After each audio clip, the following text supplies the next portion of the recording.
Welcome everyone to the Flower Files podcast sponsored by Wildly Native Flower Farm. Here everyone is welcome to talk with fellow flower lovers, including real perspectives from the farm, the flowers, and me, the florist. From the messy day-to-day operations down to the details and even business perspectives, this podcast has a little bit of everything to keep it real. We know that life can get crazy and we don't always have the time to spend on what we love, so we are here to help you take a little time to indulge in nature. I'm Liza Getz. I'm Lizzie Frey, and we are the team that makes this podcast. Every once in a while we have a couple guests, this business thing, and what we are working with is called life. Join us as we walk you through how to think outside the box, talk from the farmer's perspective, have honest conversations about florals, and how to run, well, life. So listen in. You can find us on Apple Podcasts, Spotify, in the podcast section, and any of your other podcast platforms. You can also find us online at wildlynativeflowerfarm.com, and in an easy way, you can look in the show notes, and all of the information will be right there for easy access. Well, hi guys, welcome back to Wildly Native Flower Farm. It has been a while since I have been on. I had my two little munchkins in May and was kind of in postpartum crazy mom trenches of all of the things. But I'm back now and I'm excited to start the year and be in the know-how of all the stuff. Jump in. Yeah. So, hi guys. Welcome to Wildly Native, as Lizzie said. This is the Flower Files podcast, and today's episode, we are going to talk about some of the wedding trends that we are seeing for 2026.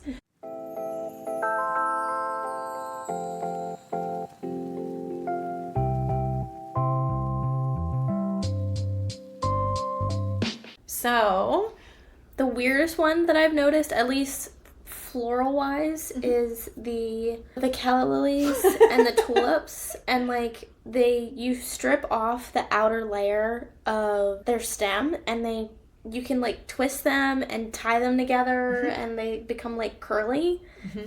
That has definitely been new, and I didn't know that was a thing. I'm sure there's tons of artists out there that have already known about that, but now that it's all over the internet, at least on our floral end, it's making it different. Yeah. So I'll be very interested to see if we have any brides that are like, oh, can you do something that's very different and looks unique, like this and blah, blah, blah. I'm like, okay. So we'll have to try it because our calla lilies sometimes come in a little short. I think we learned a lot about growing them last year, about how to make the stems thicker, picking different varieties, timing of planting and things like that too. I think we learned a lot last year. So last year was our trial year because we don't want the Barbie size calla lily. Yeah. Yeah, we want the teeny tones. They were good for bud vases and boutonnieres though, so we did use them. Oh, we used them all. Yeah. We used them all. Yeah. But we definitely learned a lot just about the flower in general. So yes, looking at calla lilies, that has been amazing. I think one of the things that threw me, because everybody waits, like, what is the Pantone color of the year? Yeah. Don't they release that in December? Yeah. Okay. Yeah. Because I saw something and I was like, there's all these, like, we think it's going to be, and we think it's going to be, yeah, and and all last of year was these. brown. Yeah. I was like, ugh. Like, why is it brown? Yeah. I don't know. That last year was brown, but this year, it's white. I forget the name of it, though. Like, the specific, isn't it like Dream Cloud or something with clouds? I don't know. I just saw that it was white and went, wah, wah, wah. Yeah. I want to know how much of their choosing actually pushes, like... It pushes fashion. It pushes, like, there's so many things that are pushed from I want to know, like, the science behind it. Because I feel like our brides that we get this year, or even our, like, bridal showers or baby showers or things like that, I feel like people are still like, oh, if it's a baby shower, it's a girl. I want pink and white. And I feel like that's kind of repetitive in a sense of, like, it's kind of what you do in a way. So I understand the white, but I feel like the white has always, the color white, the white has always been around in our world anyway. If it was, like, red or maroon, like, okay.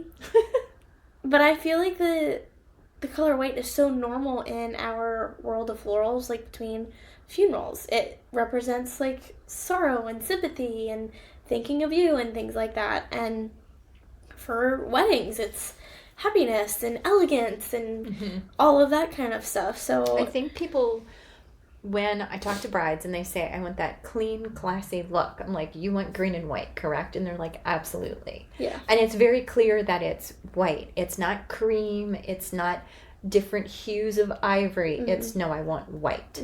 So it's like, okay. Yeah. Because white can be so many different things. And that's something that I had to learn when somebody says, I want white. What is white to you? Because what is white to us, somebody else could say, well, that's actually ivory, or that's cream, or that's, Yeah. And I feel like when we've had some of our consults, like our brides come in and we're like, well, we have these white flowers. Do you like this one? No. Do you like these two? Yes. And our yellow center's okay. Yeah. Because if you have a cosmos or a dahlia, some of them have a yellow center. Yeah. Ooh, and some people are anti-yellow center, and some people are like, no, I love that touch. And it's like, okay. Yeah. And then there's some dahlias like the not the calla ones, what are they called? Cafe LA? Yeah. They don't, unless they're like open, you can't really see the center. So it just, I don't know, I feel like we're lucky in the sense that we can still have people come in and look at our flowers, and it's not, I want white roses, I want white roses, and like, that's it. So, I don't know, I feel like it kind of shifts, but I don't know, the floral industry, sometimes I feel like it's repetitive, but maybe that's just because of where we are. It's repetitive in some ways, but I feel like it's not in others. There's little but like blue and white will inside. always happen here because of the shore. Yeah, so 100%. And I feel like when it comes to green and white, what I'm seeing is it's not that traditional basketball style, very symmetrical. I think it has shifted to more texture as well as different shapes, much more organic shapes that people want. Yeah, I feel like it's different each season for us too, because we don't have a lot of big white focals in the spring, other than if you have a tulip or an iris or even a Gerber if we've pushed them. Yeah, I'm trying to think of what else is white out there that's big. Well, there's peonies, but they have such a short lifespan. They just don't really... It's such a short window of bloom time. Yeah, they're not like cut and come again. Like they bloom and they're done. Where I feel like in the fall we have all of our dahlias and mums. Yeah, and some of our roses are out there, and they all start to come in, and all the dahlias that we have, like we have 4 different kinds just of white. Yeah. And then you have the large, you have the medium, and then you have the palms. Like there's so many different species inside that. Yeah. That it really allows us to have a wide variety. Yeah. I feel like we've heard a lot of people say like we have, or that like they like really petally flowers where they like the roses and that kind of thing. And I have figured out that we've got more reactions from if someone asks for roses specifically, or if we get garden roses, or if some of our roses are blooming out there when we do the petal opening. So it's not just like a tight little rose. It like opens up and it actually looks like something. I think the other thing in the spring that we are able to grab sometimes too is camellia. But then again, that's a very short window of their blooming. Yeah. And white is so tricky because it turns brown. So spring is amazing. Those are some of my favorite flowers. But it's tricky because spring likes, the soft, cool temperatures. But as soon as you get that hot day, it's gone. They're brown. Yeah. And it's like, okay, either I need the next crop to bloom, or I need to harvest. Like I watch the weather all the time. I've got like 4 or 5 different weather apps because one has one thing and one has something else. Yeah. But I'm always trying to figure out, okay, do we have to cut extra hard? Like how do we adjust? Yeah, and how do we get the flowers in? Because sometimes, when those peonies are blooming and we know that there's hot weather coming, that they're going to be blown open. Like that one weekend, 2 years ago, I think? I was still living here with you guys, and Josh was over, and I could see the peonies blooming from the back, and I was like, shit. I was like, I've got to go cut the peonies. So we went out and probably cut like For hours. 6 buckets of peonies, and it was like every flower left. Yeah. And it was a little bit later in the evening, so it wasn't like the middle of the day, but they were definitely blown open. I had told Kelly that I would do that, and I was like, I should probably go cut them. So, yeah. But I mean, it's tricky. Yeah, it's hard. And then you have the brides that are like, I want peonies in November. We're like, no, you gotta wait like 6 months. Okay, and that's great if that's your favorite flower. Let me show you flowers that are similar to that, so that you still have the look that you're looking for, and we don't maybe have to ship them in from someplace else. Yeah. And a lot of the times I'm finding with the communication with the brides is they don't know. Yeah. People just, they don't understand the cycles, and they don't know other flowers. Sometimes people can identify a peony, but they have never seen a dahlia before. Yeah. Or they've seen it and they didn't know that it was a dahlia. Yeah, they didn't know what it was and that kind of thing. It's hard to also get people educated to know what they want when they already know what they want, but then also have them understand, and then also deal with other people who have already been married before, mother-in-laws and sister-in-laws and moms and all of that, where they have this vision and they don't let their daughter or whoever's being married to just kind of like run with it in a way. And I feel like sometimes that's where it gets lost. Tricky. Yeah, because you're trying to balance everybody. People. Yeah, and then also educate them at the same time, because we're not just like, oh, here's a picture that I cut out of a magazine, here I want this, slide across the table and call it a day. Yeah, no. Like we don't function like that. No. I want people to come out, touch, smell, taste, feel like all of the flowers. Yeah. Because there's so many things that we grow that you either can't get or people just have never seen or heard before, that it's a totally different process. Yeah. I definitely feel that like amaranth is another really big trend coming in. I feel like last year people wanted amaranth a lot. A lot. Like even asked for making changes and that kind of thing, and different colors and the pinks and the green and really long pieces, and it's dramatic. Yeah. It's very dramatic. I think it's one of the only flowers that can really do that kind of, unless you have like a vining something of some sort. You get really creative with like floral tape and wire. Tulips. Yeah, it's lots of wire. Yeah, it's a lot. You definitely have to get creative. We're just professional arts and crafts people. I think one of the other things that I've seen in setups this coming year, in the past it was always these big, huge statement ceremony spaces, moon arches or completely covered arches, and all of this wow hugeness that is there for ceremony and then sometimes sits and doesn't get transferred over to reception. And sitting down and looking at 2026, I think we have 2 weekends where we have a moon arch. Everybody else is some type of pedestal or ground pieces that get picked up and moved to reception. Yeah, I've seen a lot of planners too on our Instagram do like a reel or something of, you have a budget and you want these things, but you only have the amount that you can spend on this. Well, take your pieces from, like, I love it when people have ground arches and they can put stuff on sweetheart table, bar, welcome table, like anywhere. That can get broken apart. And if we know ahead of time, I mean, the mechanics behind that, we build it so that it literally can be, okay, these 3 pieces, bam, they go in front of the sweetheart table.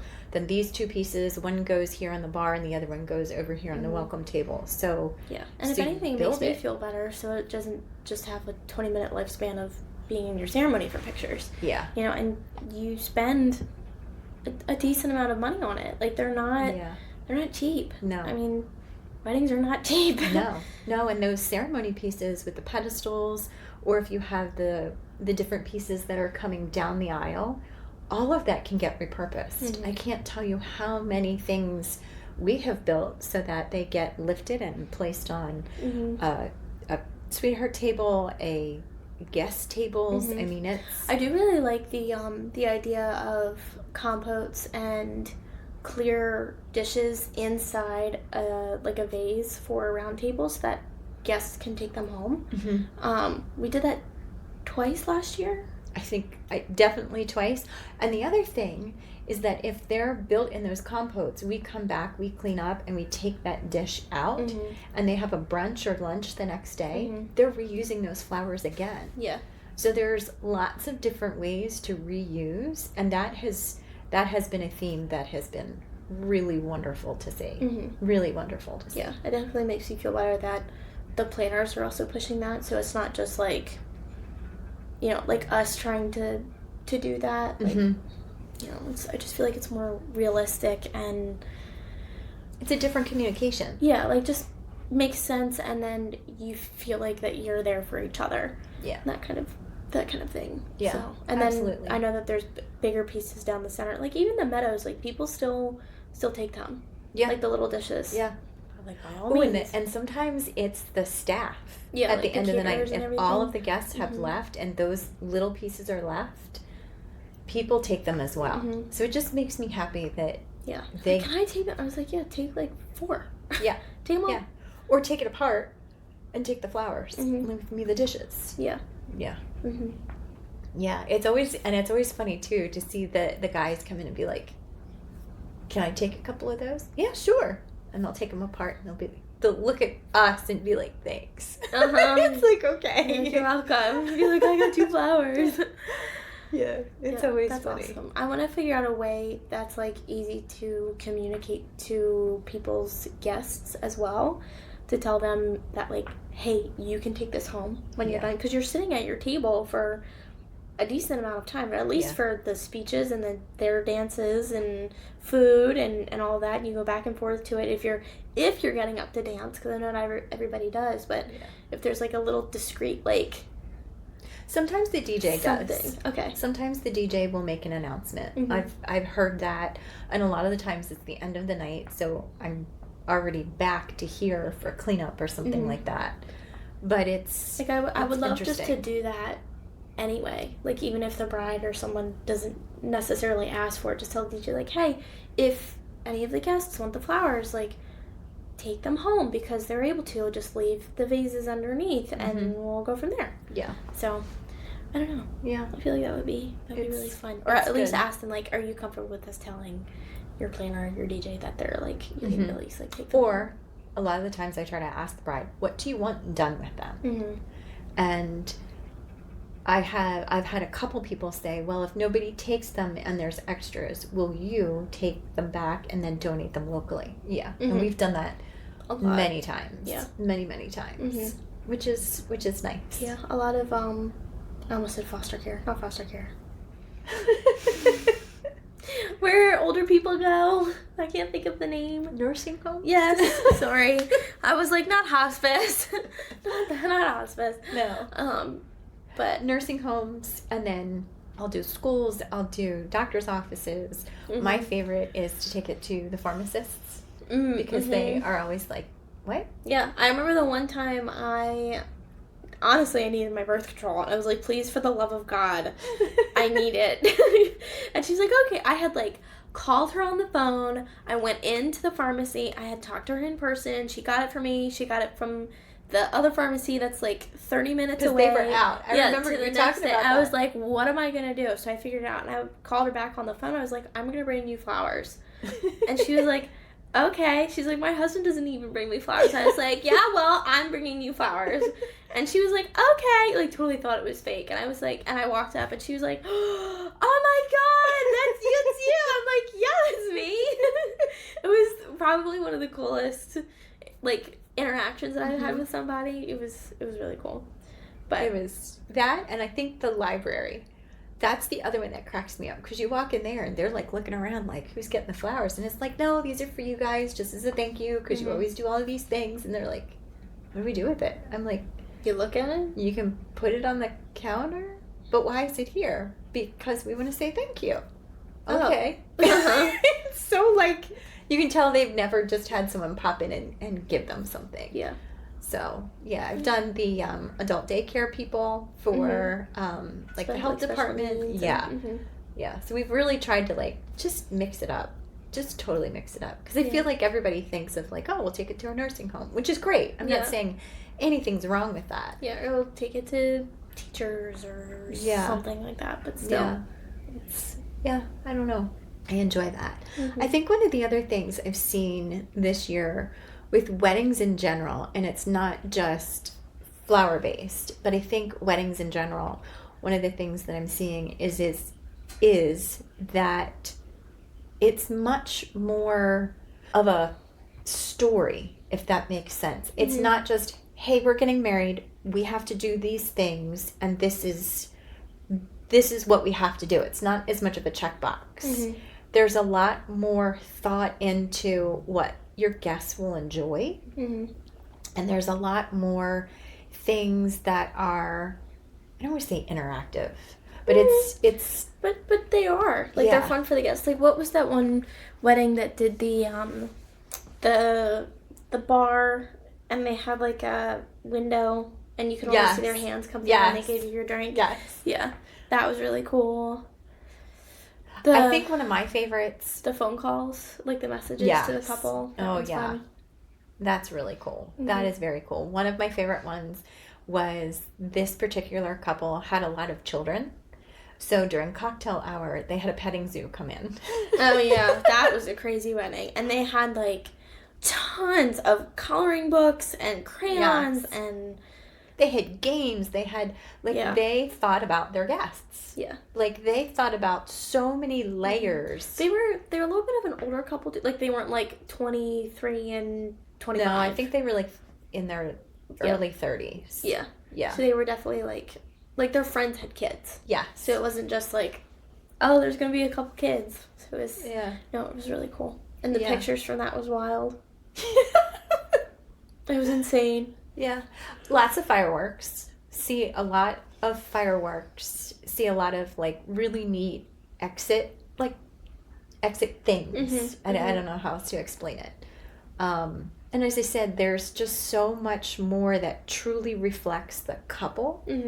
And it's not just about the wedding and them. Although that is still the reason why you're there. It just seems to be much more of a togetherness. Everybody's there together. Yeah. Like they're all included and you still have something to do. It's not just, hey, you show up, we're married, you eat some food and you leave kind of thing. Yeah. And if you don't want to dance, well, good luck. Sorry. Yeah. No, there's like so many other little things. And then I don't know. I just think it's really cool. I'm excited to see this year. Yeah, I definitely feel like it's gonna, like, there's gonna be a bigger shift just in different ways because I feel like we had a lot of years from COVID still. I feel like last year was the last little bit of COVID people where they're like, I'm gonna wait like 3 years or I'm gonna wait to do this when they've been engaged for 3 years. I definitely couldn't have done that. I waited 9 months. Come on, let's go. Yeah, I was like, okay. But, you know, the other thing that I'm noticing, because when I talk to any of our brides and couples, I always ask, how did you guys meet? What's your story?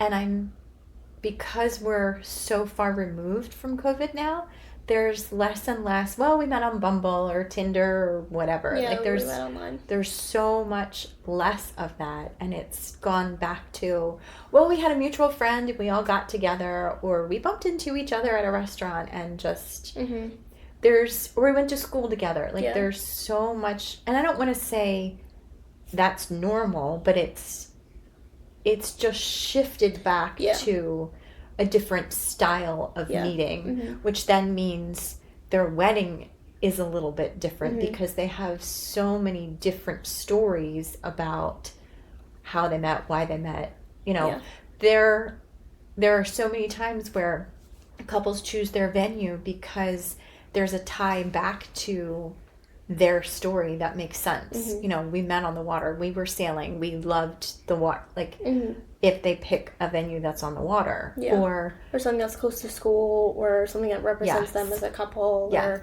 the one wedding that we had last May was at that bar in Frederick.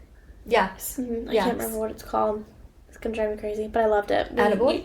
Yes. Yeah. We used a lot of dried stuff, and that was really fun. But you could just tell that it like represented their style and just who they were. Mm-hmm. You know, it was really cool. And there's a lot of like picnic style things that we've seen too. Mm-hmm. I mean, 300 people, and we're having picnic tables, and we just want everybody to get together and have fun. Mm-hmm. Is such a different feel, where they're still doing all of the things, but everybody can show up in comfortable clothes. Like, Yeah. so I've seen a shift. Now, mind you, there are still the very formal and still like the traditional. Oh yeah, absolutely. But I just feel like this year in particular is a much more relaxed style, Mm-hmm. which is actually kind of nice. Yeah. It's kind of nice for sure. Yeah. But No, it's really cool. yeah. Yeah. I really enjoy our groups of people. Mm-hmm. And seeing the swings and how everything works is absolutely some of my favorites. Yeah. For sure. The amount of people that I could probably count on one hand of people that I went to school with and grew up with, and then I was actually able to like do their flowers and guys and girls and all of that. It's really cool. Yeah. It makes me happy. It's fun. Yeah, that's my little piece of like, I did that. Like that little bit of like Lizzie in there. Yeah, it's really cool. Spread a little sunshine. Yeah. But all right, guys. Well, thank you so much for joining us this week on our Flower Files chat. Make sure you like, share, tag, do all of the things that you're supposed to for social media and subscribe. subscribe. Subscribe. I always forget that the one. little thumbs up button down below. Yeah. Do what she says. Amber, if you can put our little logo right here. Okay. Make sure you subscribe. Okay. Bye, guys. Bye.